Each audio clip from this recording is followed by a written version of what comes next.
memujimu. Kau bertata di atas pujian. Ku angkat hatiku, ku pandang kekudusan-Mu. Saat ku sembah, ku pujimu, ku rasakan kehadiran-Mu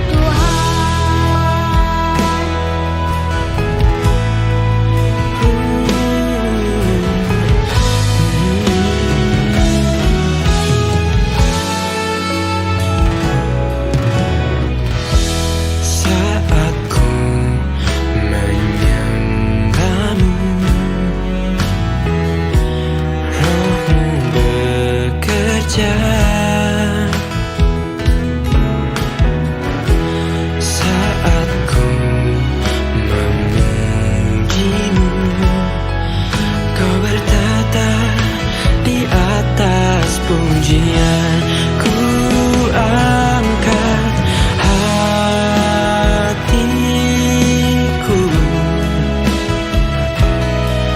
ku pandang kekudusan-Mu. Saat ku sembah, ku pujimu, ku rasakan kehadiran-Mu Tuhan. Ku angkat hatiku, ku pandang kekudusan-Mu. Saat ku sembah, ku pujimu, ku rasakan kehadiran-Mu Tuhan. ku angkat hatiku, ku pandang kekudusan-Mu. Kekudusan-Mu Tuhan. Saat ku sembah, ku pujimu, ku rasakan kehadiran-Mu Tuhan. Ku angkat hatiku, ku pandang kekudusan-Mu. Saat ku sembah, ku pujimu, ku rasakan kehadiran-Mu Tuhan. Ku rasakan kehadiran-Mu Tuhan. Ku rasakan kehadiran-Mu Tuhan.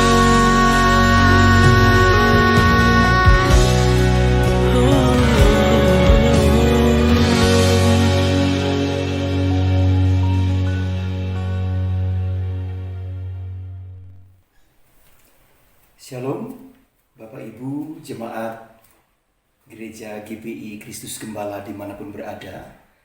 Salam sejahtera bagi kita sekalian. Kita bersyukur karena kesempatan kali ini bisa berjumpa kembali. Dan saya percaya masing-masing kita berada di dalam anugerah pertolongan Tuhan. Baik kita yang tinggal di sekitar Kota Malang maupun Bapak Ibu yang tinggal atau berada di sekitar Kota Lawang. Sebelum kita membaca merenungkan firman Allah kesempatan kali ini, mari kita bersekutu di dalam doa. Mari kita berdoa.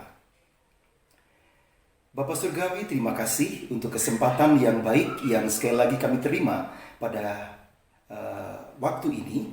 Kami percaya Tuhan akan memberkati kami dengan luar biasa melalui persekutuan kami bersama Tuhan dan seluruh jemaat GPI Kristus Gembala dimanapun berada. Kami percaya meskipun kami terpisah secara ragawi, tetapi roh kami bersekutu dengan Allah yang kudus, Allah yang suci, yang kuasa, dan mujizatnya dirasakan oleh setiap kami dimanapun kami berada.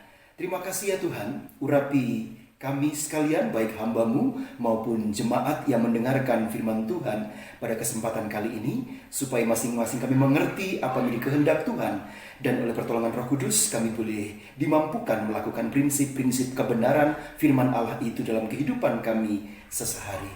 Terima kasih ya Tuhan, dalam nama Kristus Yesus Tuhan kami berdoa dan bersyukur. Amin. Bapak Ibu yang dikasihi Tuhan, pada kesempatan kali ini saya ingin membagikan firman Allah dengan tema alasan. Dan saya akan mendasari tema firman Tuhan ini dengan satu petikan dari kitab Injil Lukas pasal yang ke-14 ayat 23. Dan saya akan membacakan bagi kita sekalian Alkitab ini dengan versi terjemahan sederhana Indonesia yang disingkat TSI. Mungkin kita bisa download di Play Store kita masing-masing. Demikian firman Tuhan, Bapak Ibu. Desaklah siapa saja untuk datang ke sini supaya rumah saya penuh. Saya ulangi lagi. Desaklah siapa saja untuk datang ke sini supaya rumah saya penuh. Seru tuan pemilik pesta. Bapak Ibu saudara-saudara, pada dasarnya setiap manusia tidak akan pernah melepaskan diri dari alasan. Pakar psikologi bernama Mary Lamia dalam laman Psychology Today menghubungkan alasan dengan perasaan malu dan rasa bersalah.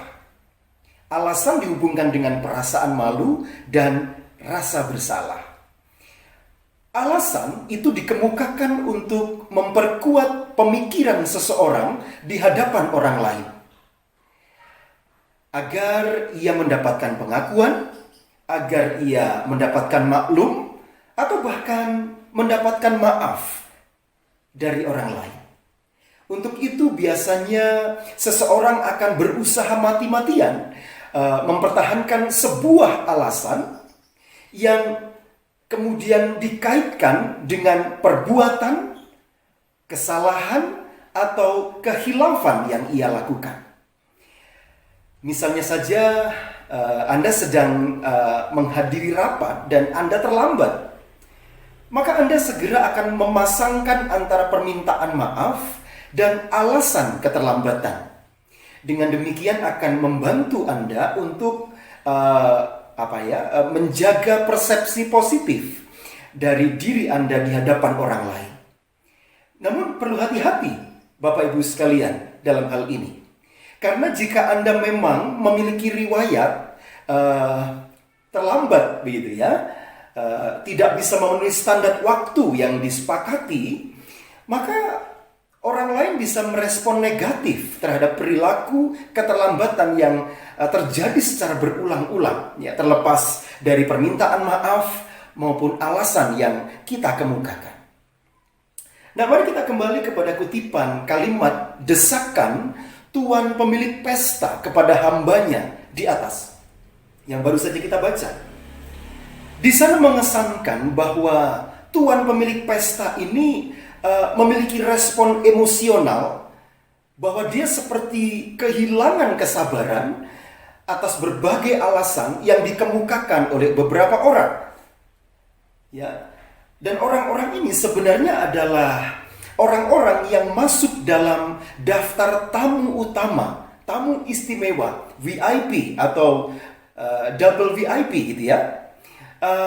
Dan perumpamaan Yesus ini mengenai sebuah jamuan makan yang besar, dan orang-orang itu diundang dalam pesta itu, tetapi memang kemudian undangan ini mengundurkan diri, saudara-saudara, dengan beberapa alasan. Ya, yang pertama alasan materi, kemudian alasan mata pencaharian, dan yang terakhir alasan urusan rumah tangga. Nah, mari kita perhatikan sejenak Lukas pasal 14 ini, Bapak Ibu Saudara-saudara. Kalau kita perhatikan pasal 14 Injil Lukas ini membingkai perumpamaan yang baru saja kita dengar sekilas, ya, sinopsisnya. Jadi memang kalau kita baca keseluruhan dari bagian pasal 14 ini, maka diberikan kesan, saudara-saudara, bahwa Yesus sedang mengurus beberapa hal, ya.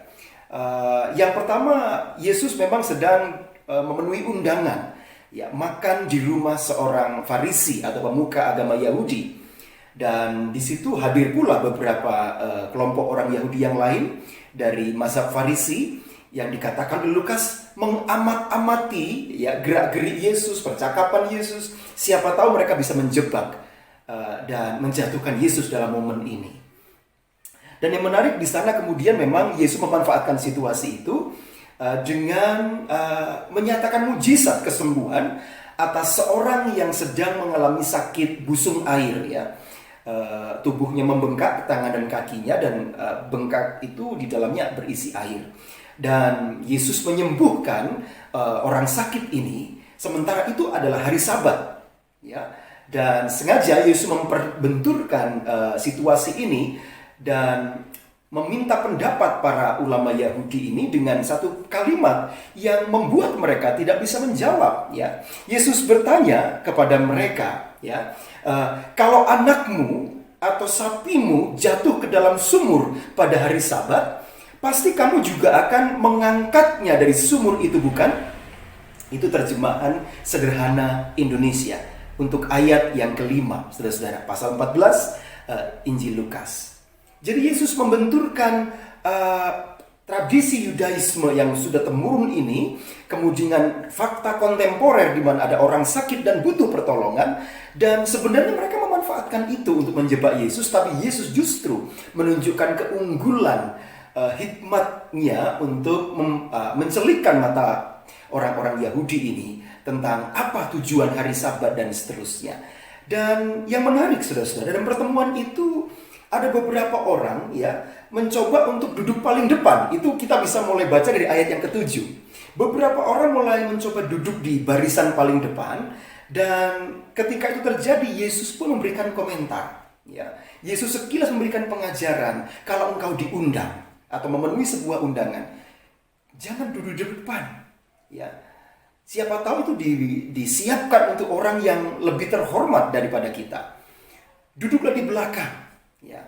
Sehingga ketika nanti pemilik pesta melihat kita di belakang, mungkin dia bisa mempersilahkan kita duduk di depan. Ini berbicara mengenai meninggikan diri dan merendahkan diri.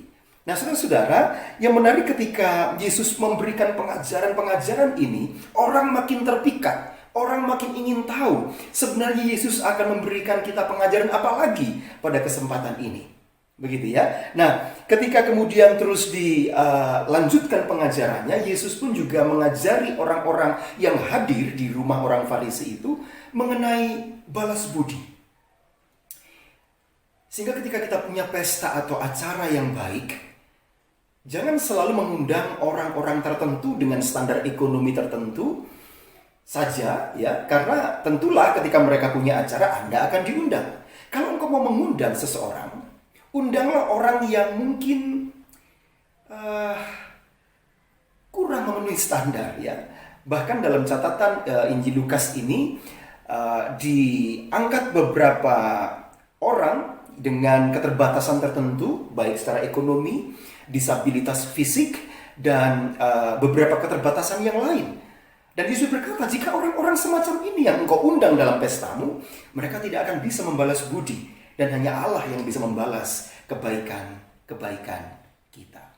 Nah, orang semakin ingin tahu sebenarnya Yesus ngomongin apa ini, gitu, ya.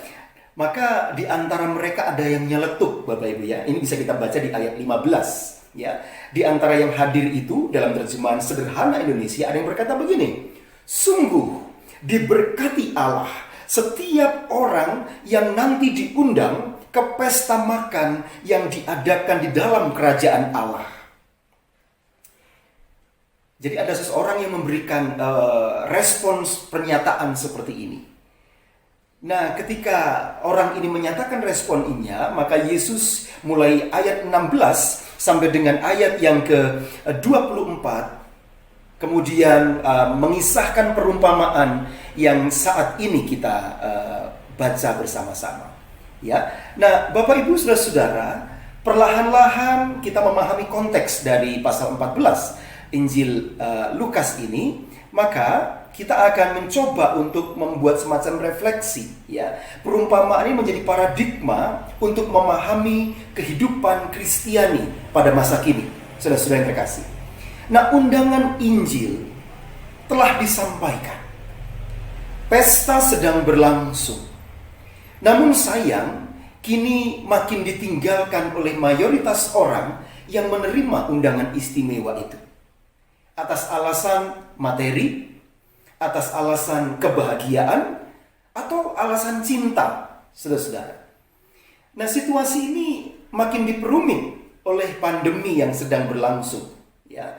Jadi, di mana pesta-pesta rohani, perayaan-perayaan rahmat Tuhan diselenggarakan, ibadah-ibadah secara daring diselenggarakan, baik itu di gereja sebagai institusi maupun gereja sebagai pribadi, itu menggumuli keadaan pandemi ini terkait dengan persekutuan, perayaan rohani, pesta rohani, dan seterusnya. Karena keadaan terpisah kita secara ragawi ini juga membuat kita punya kebiasaan baru dalam hadir di persekutuan-persekutuan Kristiani. Ada orang yang hadir di sana dengan kerinduan dalam karena mencari Tuhan, tapi ada orang yang ya sekedar hadir atau bahkan mungkin mengabaikan.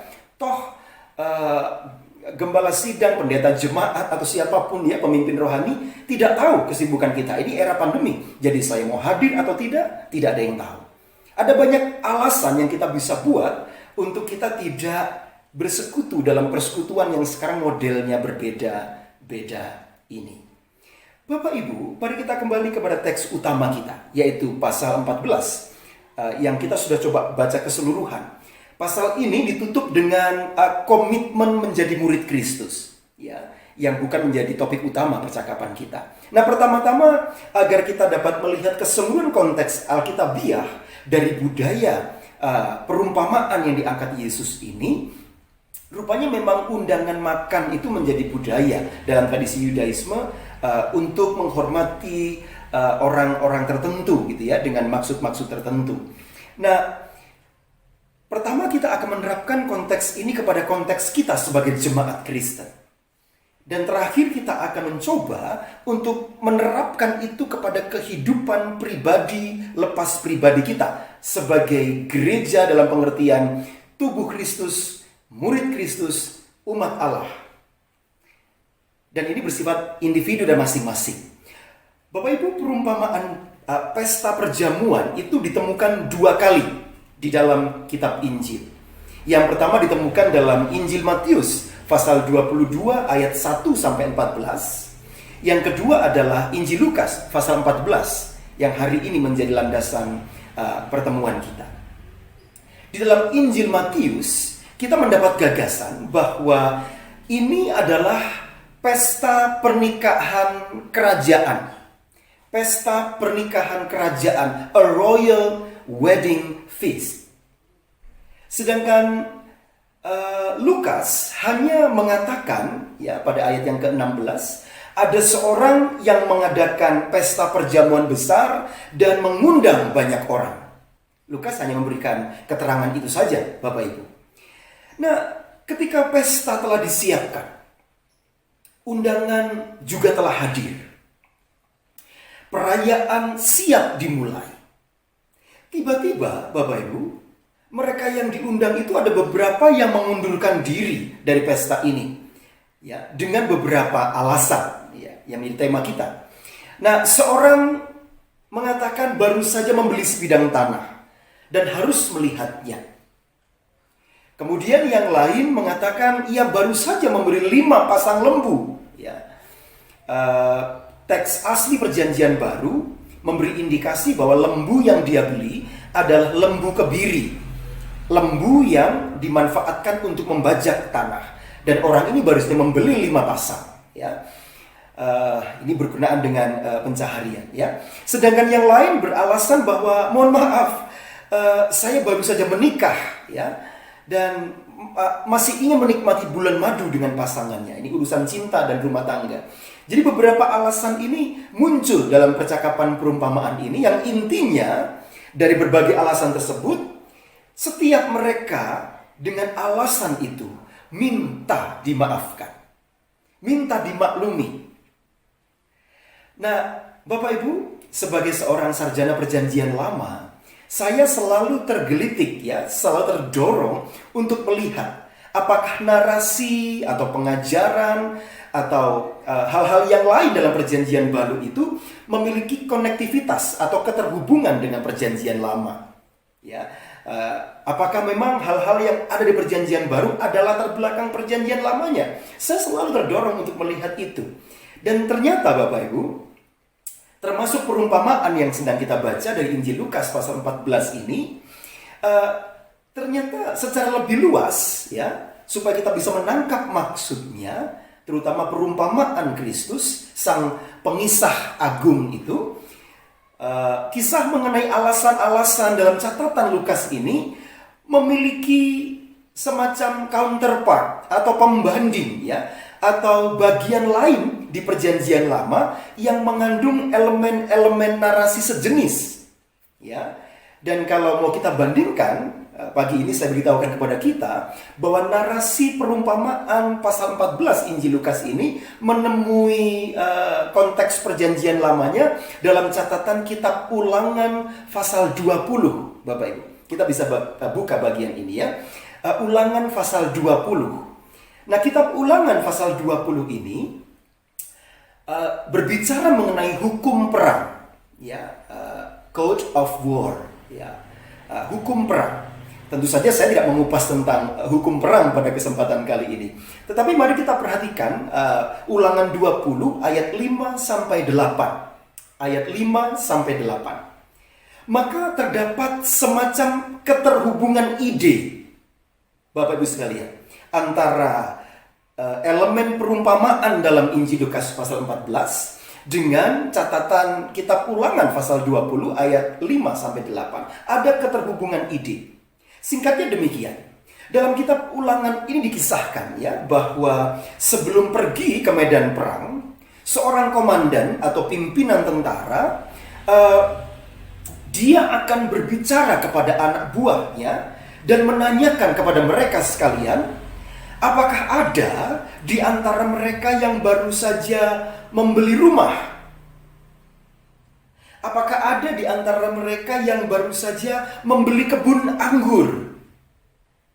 Apakah ada di antara mereka yang baru saja bertunangan dengan seorang wanita? Bahkan, apakah ada di antara mereka yang berkecil hati sehingga merasa gentar untuk terlibat dalam peperangan? Jika di antara pasukan perang ini ada yang memiliki alasan-alasan tersebut, maka mereka dibebaskan dari kewajiban militer orang Israel. Bagian kitab Ulangan ini juga ditujukan untuk kita pembaca modern. Namun ini adalah konteks perjanjian lama yang kemudian menjadi latar gagasan dari perumpamaan Yesus tentang pesta pernikahan kerajaan, a royal wedding feast ini. Ibu bapak sekalian, Tuhan itu sangat baik. Amin, saudara-saudara. Tentu dia disenangkan saat melihat umatnya menikmati kehidupan yang dianugerahkannya. Adalah kehendak baik Tuhan untuk seseorang menikmati rumahnya, makan dan minum, ya, menikmati pekerjaan tangan dan hasilnya, anggur dari kebun anggurnya. Ya, kalau saya seorang petani apel, ya, apel dari ladang apel saya, misalnya begitu, ya, sebagai petani buah. Dan surga pun tersenyum saat melihat sebuah pernikahan terwujud. Tuhan dalam hal ini menghargai materi, menghargai kebahagiaan, dan menghargai cinta. Dan Tuhan menghargai alasan-alasan yang begitu tinggi. Sehingga dalam konteks perjanjian lama, atas situasi alasan itu, seseorang dibebaskan dari mandat pertempuran yang Tuhan sendiri tetapkan dalam pasal 20 kitab Taurat, yaitu kitab Ulangan ini. Dalam perumpamaan Yesus yang diceritakan, khususnya mulai dari ayat 15 sampai 20, ketiga pria itu mengajukan 3 alasan. Pria pertama membeli properti untuk membangun dan menanam. Orang kedua membeli 5 pasang lembu, mungkin untuk mengolah tanah dan bercocok tanam. Dan yang terakhir baru bertunangan dan masih berbulan madu.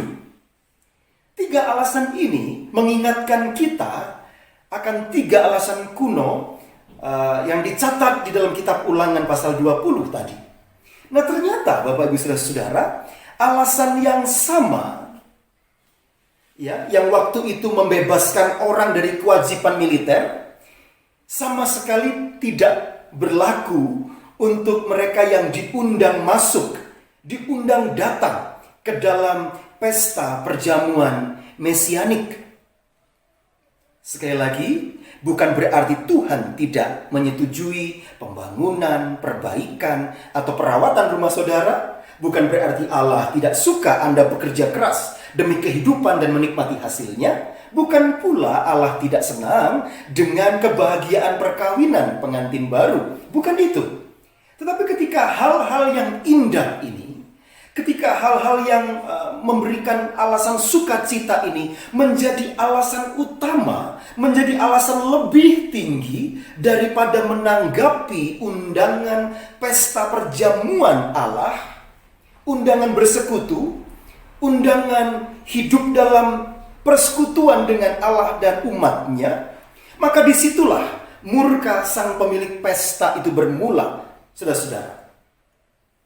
Saya teringat dengan figur misionaris yang sekaligus menjadi martir di medan misi, di mana dia melayani sebagai misionaris. Ia menjadi martir, ia meninggal di ladang misi, di mana dia melayani itu pada tanggal 21 Februari 1945. Misionari ini bernama Eric Liddell. Liddell terkenal melalui penayangan film yang berjudul Chariots of Fire. Chariots of Fire. Dia adalah seorang sprinter, seorang pelari dengan jarak 100 meter. Dan karena dia seorang sprinter, maka acara utamanya dalam perlombaan-perlombaan lari, ya kejuaraan 100 meter. Ya, Eric Liddell adalah sebelum menjadi seorang misionari, dia adalah seorang sprinter, seorang pelari 100 meter. Nah, pada Olimpiade musim panas di Paris tahun 1924, Bapak Ibu Saudara, ternyata Liddell mengetahui bahwa pertandingan yang dia harus ikuti ternyata dijadwalkan pada hari Minggu, saudara-saudara. Ya, dan itu Minggu pagi. Nah, atas alasan itu, maka Liddell menolak untuk berpartisipasi dalam pertandingan lari 100 meter ini. Semua orang bingung. Kamu ini seorang sprinter, ini Olimpiade, ya, pesta olahraga bergengsi dunia.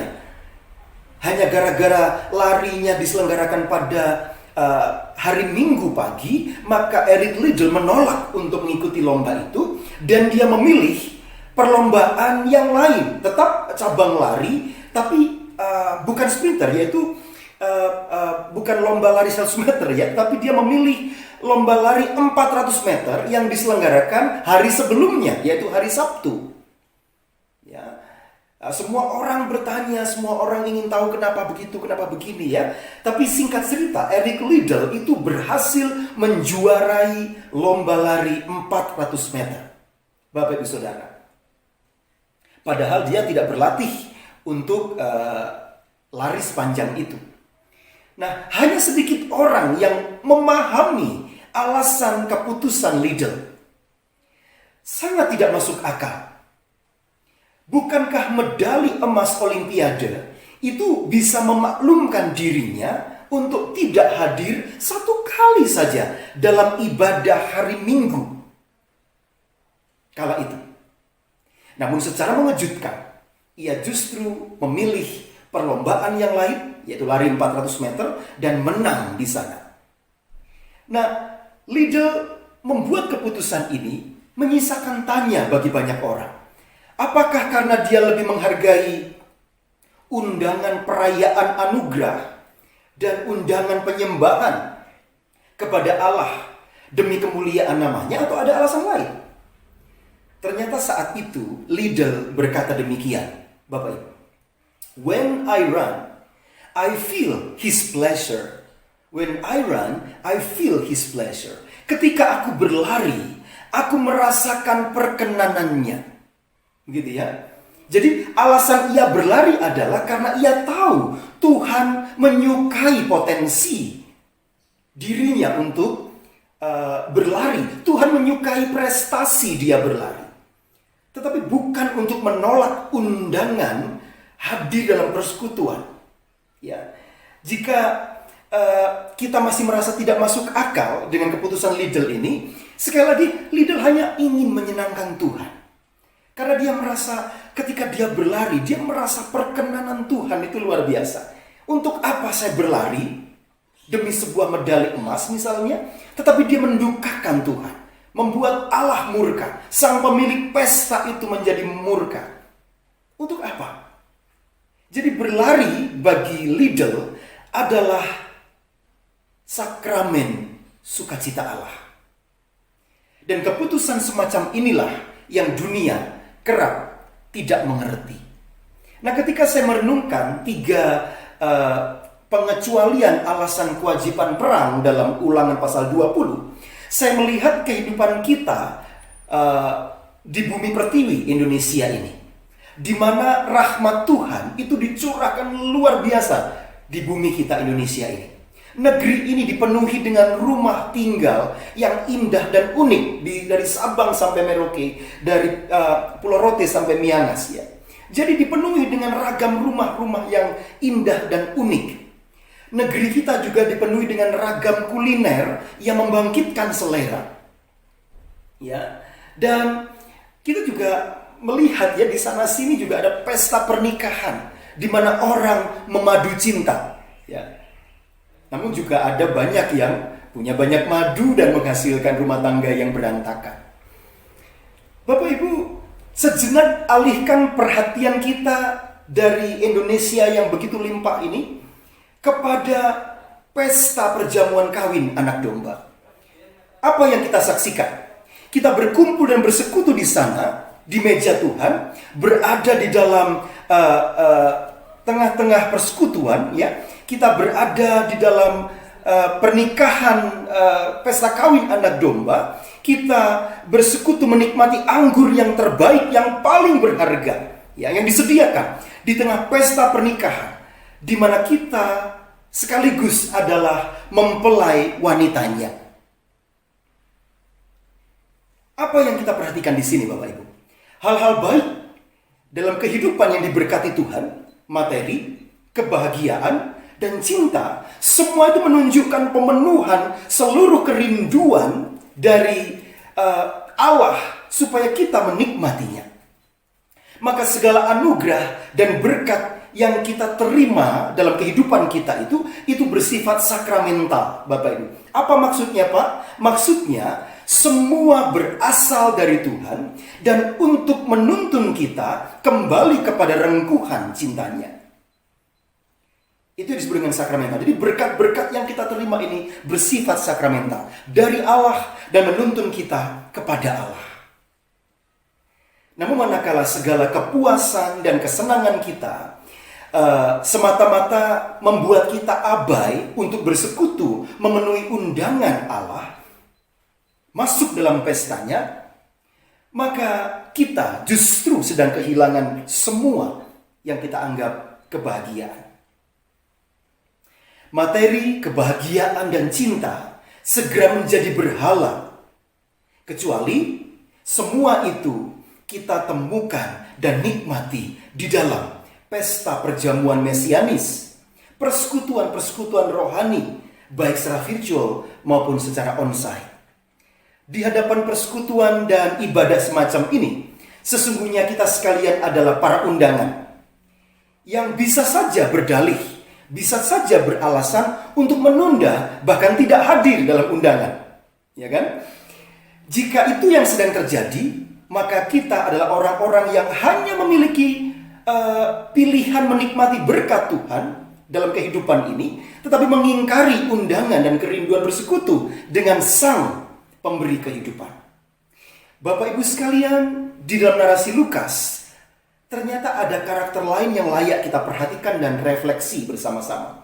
Pada sisi lain, sebenarnya kita sekaligus orang-orang yang hadir pada undangan kedua. Jadi undangan pertama itu orang-orang yang beralasan, tapi ada orang-orang yang diundang kedua, yaitu mereka yang memiliki variasi keterbatasan, disabilitas dan sebagainya. Ada yang lumpuh, buta, dan sebagainya. Nah, orang-orang semacam ini memberi tanggapan atas undangan pesta dalam segala keterbatasan masing-masing. Mereka memang kerap diabaikan, tapi mereka adalah yang dianggap layak oleh Sang Juru Selamat. Lebih dari itu, kita sekalian adalah hamba atau pelayan di dalam pesta itu. Sang Tuhan memerintahkan kepada kita untuk pergi ke lorong-lorong kota, ke jalan-jalan raya, ke jalan-jalan kecil, untuk mendesak sebanyak mungkin orang masuk ke dalam rumah pesta, supaya rumah Tuhan itu menjadi penuh, menikmati perjamuan dengan Allah dan bersekutu dengannya. Ketika Bapak Gembala mengangkat tangan, mengucapkan kalimat berkat dan melepas kita dalam naungan kasih untuk kembali ke rumah kita masing-masing, jangan lupa kita memiliki tanggung jawab untuk mengajak sebanyak mungkin orang berpartisipasi, bersekutu secara rohani, masuk dalam undangan pesta kawin anak domba.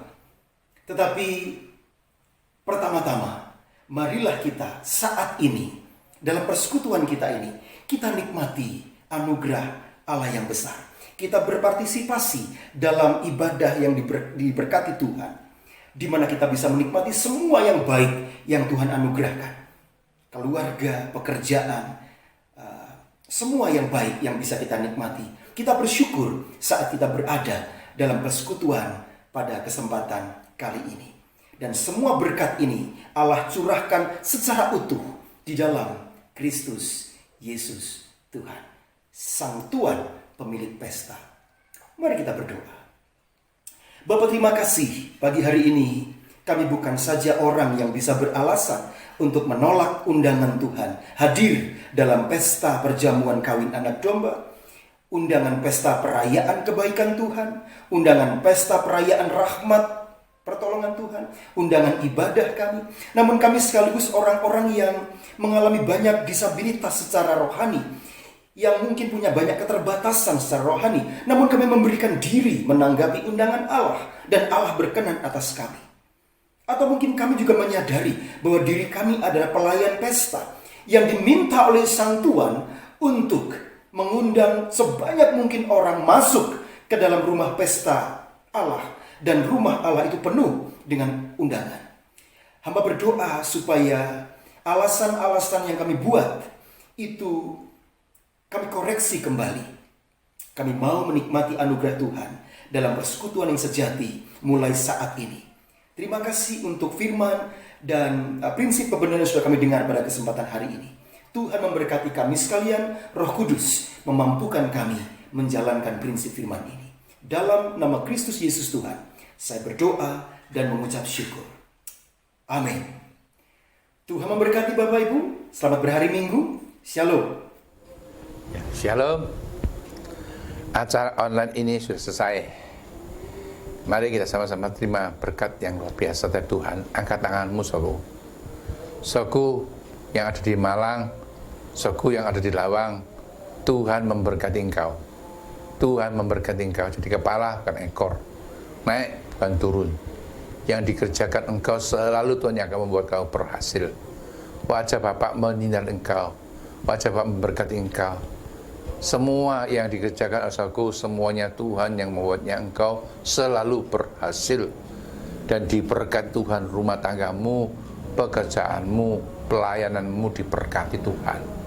Jadikan seperti yang engkau inginkan, seperti yang engkau inginkan di dalam doamu. Tuhan pasti menjawab doa-doamu yang luar biasa ini. Dalam nama Yesus, engkau sudah diberkati. Haleluya. Amin.